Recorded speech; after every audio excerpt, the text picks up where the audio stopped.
Meu nome é Ricardo Guimarães, eu sou casado com a Lili há 44 anos, tenho 4 filhos, 3 netos, alguns adolescentes. Trabalho para grandes empresas, vivendo esse mundo maluco. E eu vou aqui contar para vocês o que a gente está compreendendo sobre o mundo, para talvez ajudar você a tomar boas decisões a respeito da educação que você dá para os seus filhos, para a sua carreira, trabalho, enfim, com relação ao futuro de todos nós. Olha isso aqui. Esse desenho, ele significa o que está acontecendo com o mundo. Parece um cardiograma, mas não é um cardiograma. Ele mostra que tem um momento que as coisas estavam muito paradas, quase mortas, e começa a acelerar, e passa a ter uma animação, uma vida que não tinha antes. Tudo ficou acelerado. Sabe por quê? Por causa da tecnologia de informação e comunicação. Nessa fase, tinha pouca gente no mundo, e a tecnologia de informação e comunicação era muito rudimentar e cara. Telefone fixo no lugar, imagina. Demorava muito para as coisas acontecerem. O cenário era estável, quase parado, lento, previsível, controlável, simples. Acontecia uma coisa de cada vez. Nessa fase, criamos instituições com hierarquias poderosas que controlavam o mundo.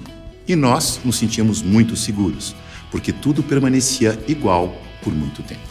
O indivíduo se submetia ao grupo, abria a mão da sua individualidade, aprendia a regra do jogo e a vida seguia em frente. Isso deu certo por um bom tempo. Aí, com mais gente no mundo e com uma tecnologia de informação e comunicação mais poderosa e mais barata, todo mundo tomando decisão o tempo todo, numa velocidade absurda, o mundo começou a ficar instável, dinâmico, rápido, imprevisível, transparente, fora de controle, complexo, e nessa dinâmica toda, além da instituição, surge um novo personagem muito poderoso. O indivíduo conectado em rede, que acessa tudo e a todos o tempo todo. Mobiliza pessoas, trabalha, produz conhecimento sem precisar das estruturas e da permissão das instituições. Aquelas instituições hierárquicas e controladoras estão tendo que aprender a lidar com esse novo cenário, com esse novo indivíduo mais conectado, mais livre, mais móvel, mais bem informado e crítico. O mundo mudou tanto que pessoas de muito sucesso naquele cenário estão tendo muita dificuldade para manter seus negócios e empregos nos dias de hoje. Eu vou contar a história de um executivo muito importante, de uma organização global, poderosa, que estava tendo problemas enormes, prejuízo, perdendo o mercado em todos os países em que tinha operação. Tinha brigas políticas internas entre departamentos, entre regiões, escândalos públicos, corrupção no financeiro e tudo acontecendo ao mesmo tempo, com toda essa transparência ao vivo e a cores do tempo real. Esse grande executivo viu aquele cenário e disse: eu não dou conta dessa complexidade, dessa velocidade, dessa transparência toda. Eu me demito. Aqui está ele. É o nosso querido Bento. O Bento foi sucedido por um outro executivo, que parece que foi feito sob encomenda para lidar com essa época de tanta inovação, onde o indivíduo tem que ser mais autônomo, mais senhor de si, não se submeter à instituição, mas, pelo contrário, liderar a instituição. Chico aceitou o desafio. Aqui está ele, de um jeito fácil de comparar e ver a diferença entre ele e o Bento. Veja que o Bento está arcado, submetendo ao protocolo e às regras da instituição. O Chico está mais senhor de si. Para ele ajudar a igreja, ele tinha que mudar a igreja. Para mudar a igreja, ele tinha que criticar e propor novas maneiras de fazer as coisas. Porque do jeito que deu certo no passado, não era o jeito que ia dar certo no novo cenário. E ele começou a criticar e a mudar tudo usando o discernimento, o bom senso e os seus valores, que são os mesmos da instituição. A cadeira, por exemplo, ele pediu uma cadeira mais simples, mais leve, mais prática, que ele mesmo pudesse carregar. A roupa, uma roupa que fosse fácil de vestir, leve, simples e confortável. O discurso, ele não queria que alguém escrevesse o discurso para ele. Ele mesmo ia fazer o discurso com as palavras dele. E para ele estar sempre atualizado e poder falar à vontade, ele não ia ficar isolado no Palácio do Vaticano, num quarto de 300 metros quadrados. Escolheu morar no Palácio Santa Marta, num quarto de 30 metros quadrados, junto com os outros 400 padres e bispos que viajavam pelo mundo, e ele ia almoçar com esses padres e bispos para poder conversar, trocar ideias e saber o que estava acontecendo no mundo. Mandou tirar o vidro do Papa Móvel para poder falar com o povo. Mudou a política de investimentos do Vaticano para ficar de acordo com as crenças da Igreja. Isto é, investir em empresas que prezam os valores cristãos, porque se a política de investimento não estiver de acordo com as crenças da Igreja, como é que ele ia ter credibilidade quando ele fosse vender a fé da sua Igreja? Veja que ele está colocando em prática o seu discernimento para mudar tudo na instituição, da cadeira aos investimentos. Ele busca simplicidade, praticidade, economia, agilidade, leveza e consistência.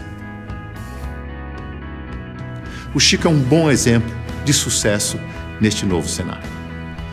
A mudança é tão grande que os historiadores dizem que está terminando a sociedade industrial e está começando a sociedade do conhecimento, a sociedade em rede, a sociedade do indivíduo conectado em rede. É uma época de transição e nós estamos aqui, exatamente no meio dessa transição. Veja o que está acontecendo.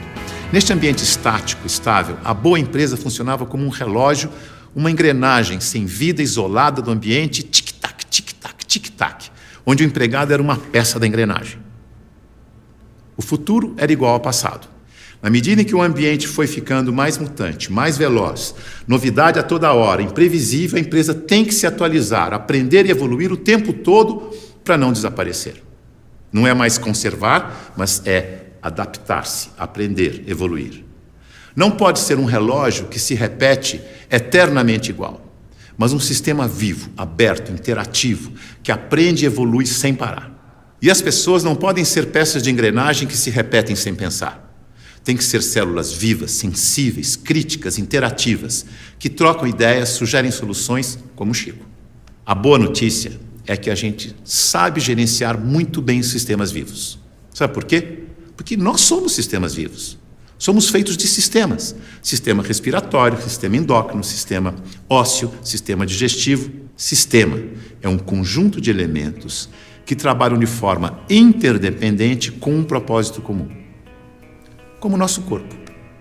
O ponto mais importante para a saúde do nosso corpo é a interdependência.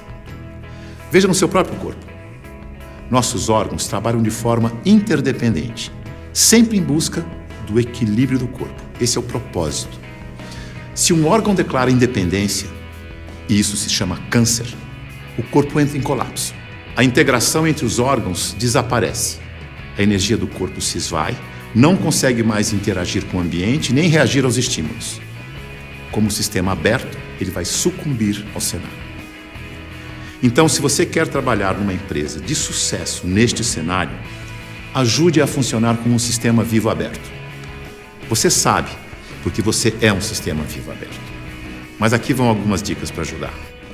Use o seu discernimento, seu bom senso e intuição. Confie em você. Promova a integração e a interação, onde você estiver. Seja sensível a informações relevantes para aperfeiçoar o seu trabalho e a empresa. E o mais importante de tudo, reconheça que a realidade é interdependente. E por isso precisa da participação de cada um e de todos para resolver os seus problemas. Lembre-se, a boa gestão da interdependência garante a boa saúde do seu corpo e da corporação. Mais uma dica, não deixe as pessoas confundirem autonomia com independência. Autonomia significa que você tem consciência de que faz parte de um todo maior e por isso você pode falar pelo todo. Por isso pode ocupar cargos de responsabilidade na hierarquia. Independência é quando você não se reconhece como parte do todo e olha só para a sua parte, colocando o todo do sistema em risco de colapso. Independência ou morte deu certo no século passado.